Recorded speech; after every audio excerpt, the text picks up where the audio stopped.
Olá pessoal, tudo bem? Aqui quem fala é o Padre Elvis do canal Lançai as Redes nas Redes. Sejam muito bem-vindos a mais uma formação que nós vamos agora oferecer a vocês. Esperamos que te ajude na fé, no conhecimento cada vez mais profundo da nossa fé, da nossa doutrina, da nossa Igreja Católica, amada Igreja Católica. Muito bem-vindos ao nosso canal. Hoje nós vamos falar sobre o purgatório. Nós vamos fazer algumas aulas formativas sobre a realidade do purgatório. O que significa o purgatório, né? De onde vem a doutrina do purgatório, como a Igreja chegou a essa revelação de fé, esse dogma de fé, como entender.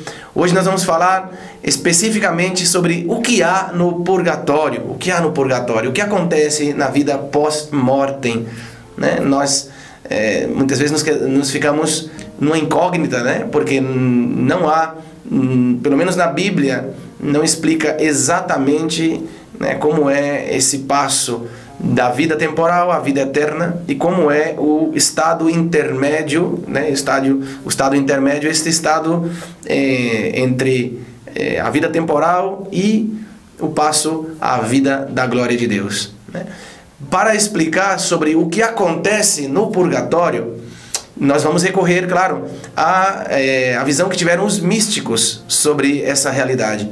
Em concreto, nós vamos falar sobre o relato de uma freira francesa que no século XIX, mais especificamente no ano de 1871, que faleceu aos 36 anos de idade.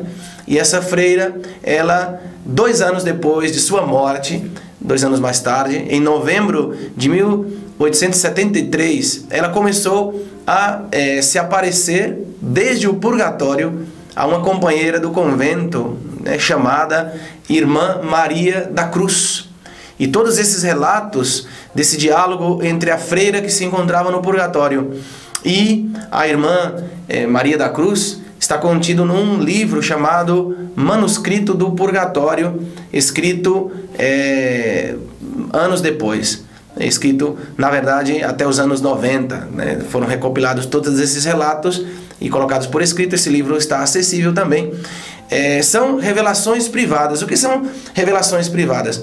São graças especiais que Deus concede a algumas pessoas, a alguns santos, mas que a Igreja, por prudência ou por cautela, a Igreja não reconhece como revelação universal, ou seja, como um dado de fé que obriga a todos nós cristãos a acreditarmos, né? Como, por exemplo, a revelação de Cristo, os dogmas de fé, né? São revelações universais. Revelações privadas são graças que Deus concede a certas pessoas para uma mensagem concreta que Deus quer transmitir para um período determinado da Igreja. Então, a Igreja não as reconhece de maneira oficial, mas também a Igreja também não considera como algo que é falso, que seja falso. Simplesmente a Igreja abstém aí o seu juízo com respeito às revelações privadas, né? Cabe muitas vezes ao bispo local,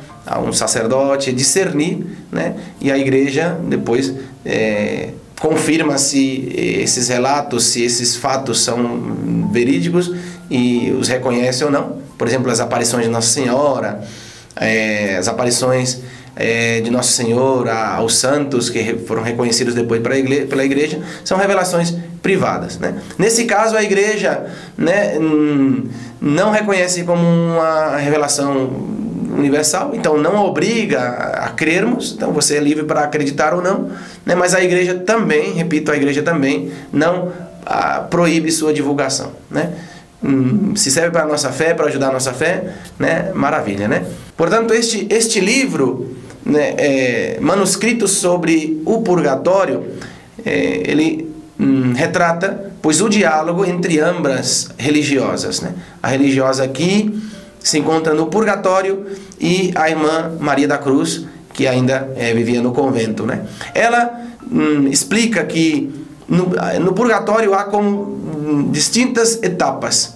No primeiro purgatório, disse a freira, existe uma primeira etapa que se chama o primeiro purgatório. E ela disse, posso vos falar desses distintos níveis, porque eu passei por todos eles. No primeiro purgatório existe vários estados. é o grande purgatório. E ela diz que é o mais baixo de todos. E é o mais doloroso de todos. É como um inferno temporal. Aqui estão os pecadores, diz ela, que cometeram terríveis crimes na sua vida e cuja morte lhes surpreendeu neste estado de impenitência. Foi quase um milagre terem sido salvos. E com frequência só conseguiram a salvação pela oração de seus pais ou de pessoas piedosas próximas a eles. Na verdade, o mundo já lhes tinha como pessoas que foram condenadas. Mas Deus, cuja misericórdia é infinita, no momento da sua morte, lhes concedeu, pela intercessão dessas pessoas, lhes concedeu a contrição necessária para sua salvação em razão de uma ou mais de uma obra boa que essas pessoas realizaram. Para essas pessoas, o purgatório é terrível. É um verdadeiro inferno.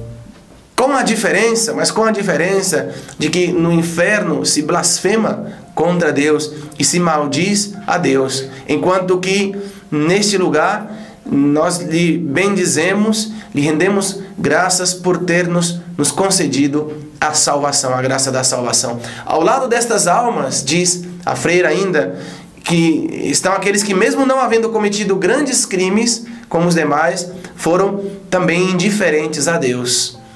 Não cumpriram com seus deveres de Semana Santa, não frequentavam as missas, não tinham vida espiritual, etc. Mas se converteram também no momento da morte. E, portanto, muitos não puderam nem receber a Sagrada Comunhão, nem a confissão dos seus pecados, eles fizeram. Eles estão no purgatório por longos anos de sua indiferença para com Deus. Sofrem dores terríveis e são como que abandonados sem oração. Se alguém reza por eles, não lhes resulta de proveito algum, diz a freira, enquanto que as orações oferecidas por eles não se aplicam pelo fato deles terem ignorado a Deus durante a sua vida terrena. Agora, quando precisam, estão como que abandonados para que possam reparar por suas vidas negligentes e sem valor. Há também, neste estado do purgatório, religiosos de ambos os sexos, ou seja, pessoas consagradas a Deus, que foram tíbios, que foram negligentes em suas funções e indiferentes a nosso Senhor Jesus Cristo.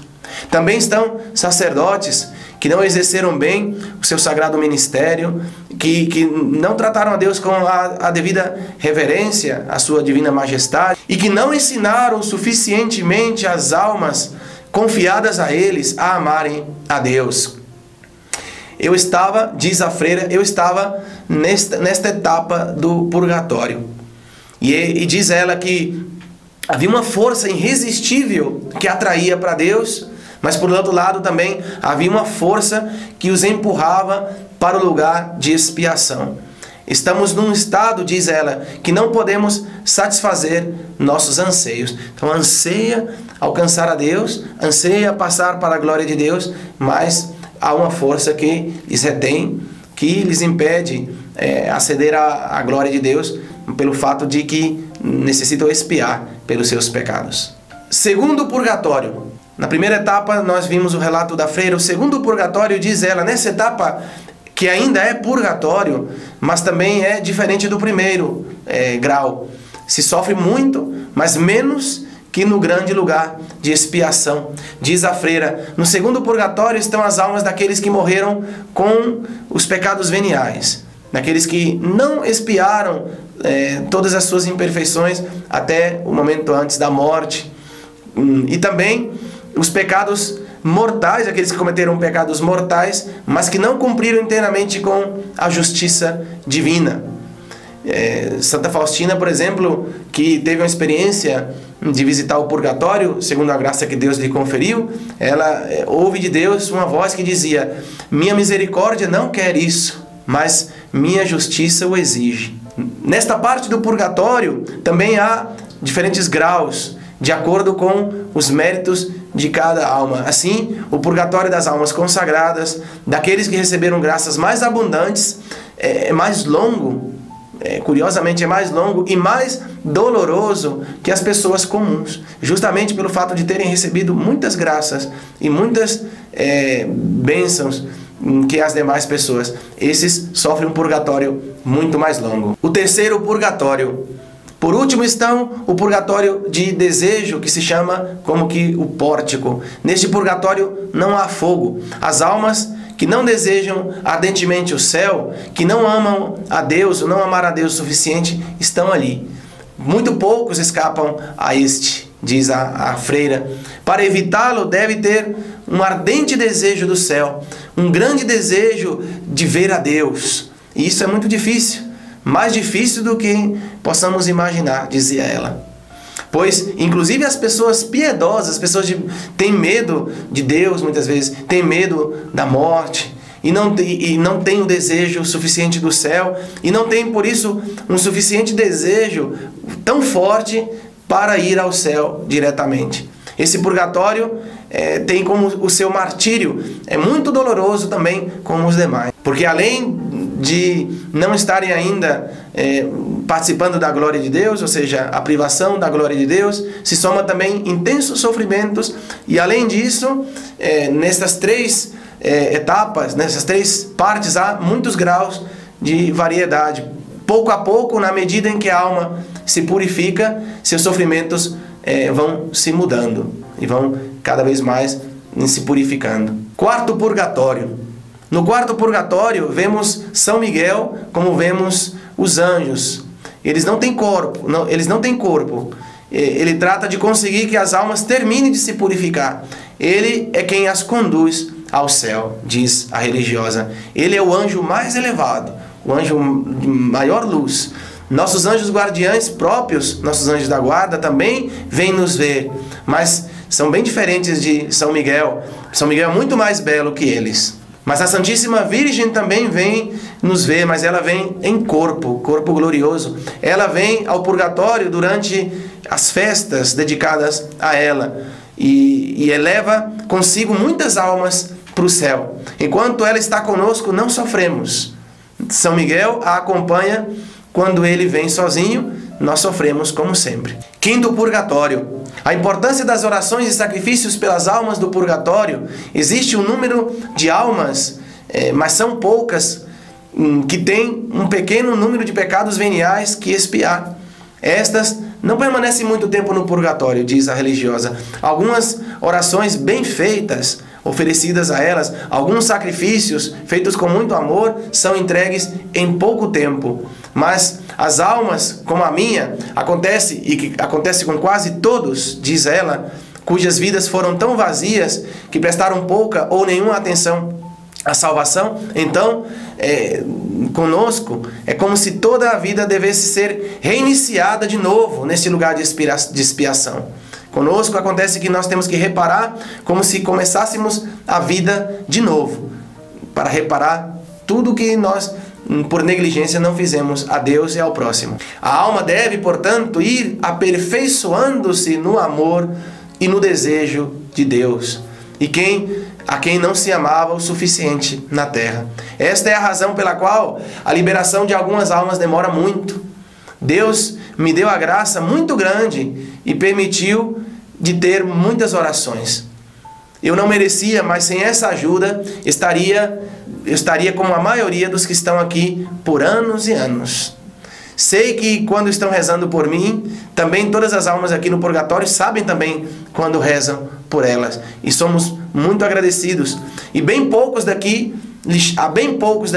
lhe chegam orações. São muito esquecidos dos seus familiares. Alguns de nós estamos totalmente abandonados, sem nenhum pensamento ou orações oferecidas a nós pelas pessoas que estão na terra. E assim termina, meus queridos, esse relato dessa freira que quis transmitir a vocês para entendermos a importância que tem a oração pelas almas, a consciência de que elas dependem de nós e que nós também, meus irmãos, um dia vamos depender dos que aqui na terra caminham. Como é importante que estejamos unidos a eles em pensamentos, né, em desejos do céu, mas também em intercessão, que intercedamos por eles, sabendo que as almas que alcançam a glória dos céus, as almas que passam pelo purgatório, são purificadas e alcançam a glória de Deus, elas se tornarão intercessores nossos e serão eternamente gratos e nos esperam também no céu e nos acolherão também quando chegarmos e estão intercedendo junto a Deus em nosso favor.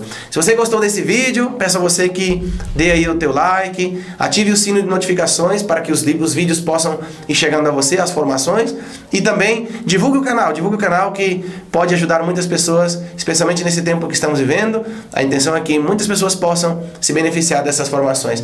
Deus abençoe e até a próxima, se Deus quiser.